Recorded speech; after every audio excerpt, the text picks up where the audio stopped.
Olá, meu nome é Enzo. Hoje eu vou falar um pouquinho sobre o artigo Knowledge Discover and Data Mine Towards a Unifying Framework. Ele foi escrito pelo Osama Faye, Gregor Piatetsky Shapiro e Patrick Smith, em 96. Então ele é considerado muito importante, né, porque ele busca organizar e unificar alguns conceitos de descoberta de conhecimentos em base de dados, né? Esse conhecimento, descoberta de conhecimento em base de dados é o KDD que a gente vai falar ao longo de todo o artigo. Então, eu vou explicar um pouco mais sobre o que é o KDD, qual é a diferença dele e da mineração de dados, quais são os passos do processo, os principais métodos usados, as questões de aplicação e, por fim, alguns desafios que a área enfrenta. Então o artigo já começa com os autores destacando que um grande problema que a gente tem hoje são os dados coletados em grande escala em diversas áreas, né? Sei lá, a área da alimentação, a área da medicina, tem muitos dados também, a área da usabilidade, enfim. Então isso vai criar uma necessidade de alguma ferramenta que ajuda a gente a extrair algum conhecimento dessas grandes bases de dados. E o que responde, né, a essa ferramenta é o KDD. Então, o artigo é um primeiro passo para construir um quadro unificado do que é esse campo, né? O que é o KDD? Ele é multidisciplinar, né? Então, envolve estatística, inteligência artificial, aprendizado de máquina, banco de dados e até uma parte de visualização. Então, o ponto central que ele fala aqui é que o KDD não é a mesma coisa que mineração de dados. Mineração de dados é uma área dentro do KDD, né? Já que ele é um processo completo para descobrir o conhecimento. Então, seguindo, no artigo eles falam que esse buscar padrões nos dados já tem vários nomes, né? Os principais: mineração de dados, extração de conhecimento, até arqueologia de dados, que eu nunca tinha ouvido falar.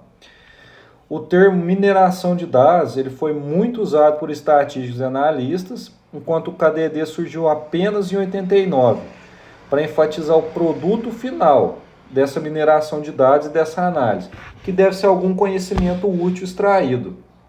Então, o KDD é um processo completo.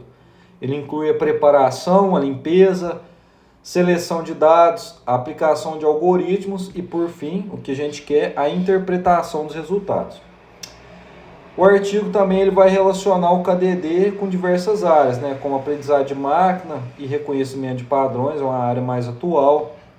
A estatística, que a gente sabe que é muito importante nessa área, nela vai contribuir para medir incerteza, por exemplo. E a área de banco de dados, né, que ela vai fornecer uma base para armazenar e organizar grandes volumes de informação, igual a gente tem hoje. Ou seja, o KDD é um campo integrador de todas essas áreas. Então, depois de falar o que é o KDD, né, e como tem diversas áreas que ele se envolve, o artigo vai tentar definir ele formalmente. Então, ele tem uma frase aqui, né?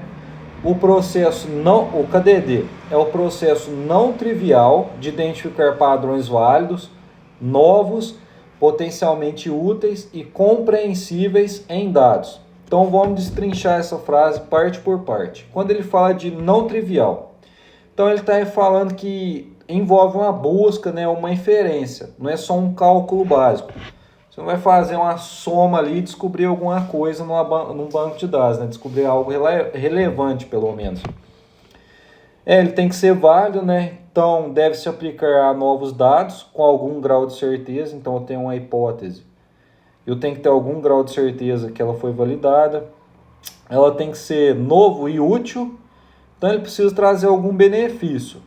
Não adianta nada eu fazer uma análise completa em uma base de dados e já ter uma pesquisa igual sobre ou essa análise que eu faço traz algum conhecimento irrelevante para a área.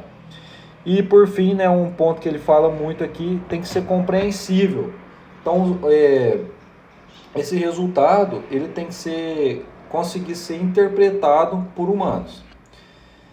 Depois ele fala como o data mining é uma forma mais restrita, né? Ele não envolve toda essa parte. ele é só aplicação de algoritmos e análise que produz alguns padrões a partir de dados. Já o KDD é o fluxo completo disso, né? Ele vai da seleção, transformação e avaliação dos dados até alguns padrões descobertos. Agora eu vou falar um pouco sobre uma parte do artigo que descreve o processo do KDD. Então o processo é interativo e iterativo, ou seja, ele tem várias etapas e pode ser que ao longo do processo eu vá e volte por essas etapas diversas vezes, né?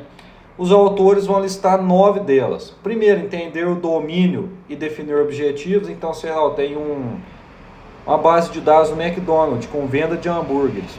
Então, eu sei que eu tenho que definir o objetivo com base nesses dados, né? Sei lá, qual hambúrguer que vende mais em determinada época do ano. Segundo, selecionar o conjunto de dados alvos. Então, vou selecionar os dados daquela época do ano. Fazer limpeza, o pré-processamento faz parte da mineração de dados, né? Uma das partes que leva mais tempo. Quarto, reduzir e projetar os dados. 5, ligar os objetivos do KDD a métodos de mineração específicos. 6, escolher os algoritmos adequados para aqueles tipos de dados. 7, realizar a mineração. 8, interpretar os padrões encontrados. E 9, por fim, consolidar o conhecimento descoberto.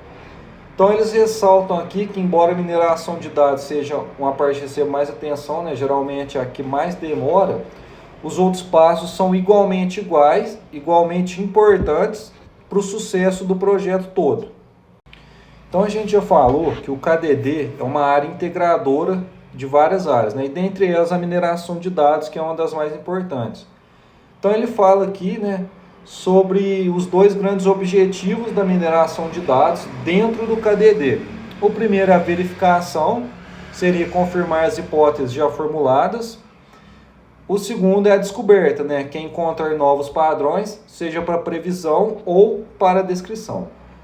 E alguns métodos usados dentro dessa mineração, eles listam aqui, né, são classificação, regressão, clusterização, sumarização, modelo de dependências, detecção de mudanças e desvios. Então, esses algoritmos de mineração de dados, eles podem ser divididos em 3 também, né? Que são a representação do modelo, com padrões são descritos. 2, critérios de avaliação, como medir a qualidade do modelo. E o 3, o método de busca, né? Como vou procurar os melhores modelos e parâmetros.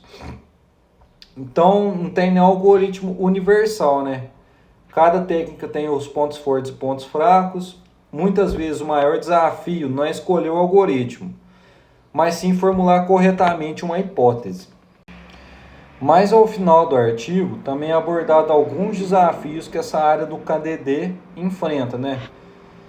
Então, aqui ele lista alguns desafios da área, seriam eles: as bases de dados cada vez maiores, o artigo é de 96, se lá atrás eles já estavam com esses problemas, imagina hoje em dia, né? Mais de 30 anos depois, sei lá. A alta dimensionalidade dos dados, overfitting, avaliar a significância estatística dos dados, alguns dados mudam ao longo do tempo, dados ruidosos ou incompletos, relações complexas entre atributos, tornar padrões compreensíveis para humanos, é uma parte muito difícil que fala aqui no artigo, incorporar conhecimento prévio de forma efetiva e integrar o KDD com outros sistemas, né? Ou seja, os desafios são tanto computacionais, até hoje em dia, quanto práticos, né? Envolvem interpretação. Então, para concluir, os autores vão falar lá no final que o objetivo do artigo, né, é criar um quadro para unificar esse campo do KDD. Eles esclareceram a diferença entre o KDD e a mineração de dados, né, apresentaram definições que descrevem o processo e discutem os desafios. Então, mesmo que alguns métodos e algoritmos variam, muitos compartilham componentes comuns, como a representação, avaliação e busca. Compreender o que é o KDD ajuda a integrar ele com diferentes abordagens. Então, em resumo, esse artigo estrutura a área do que é o KDD e abre caminho para aplicações futuras sobre a área, né? Então essa foi a minha apresentação. Muito obrigado, espero que vocês tenham entendido.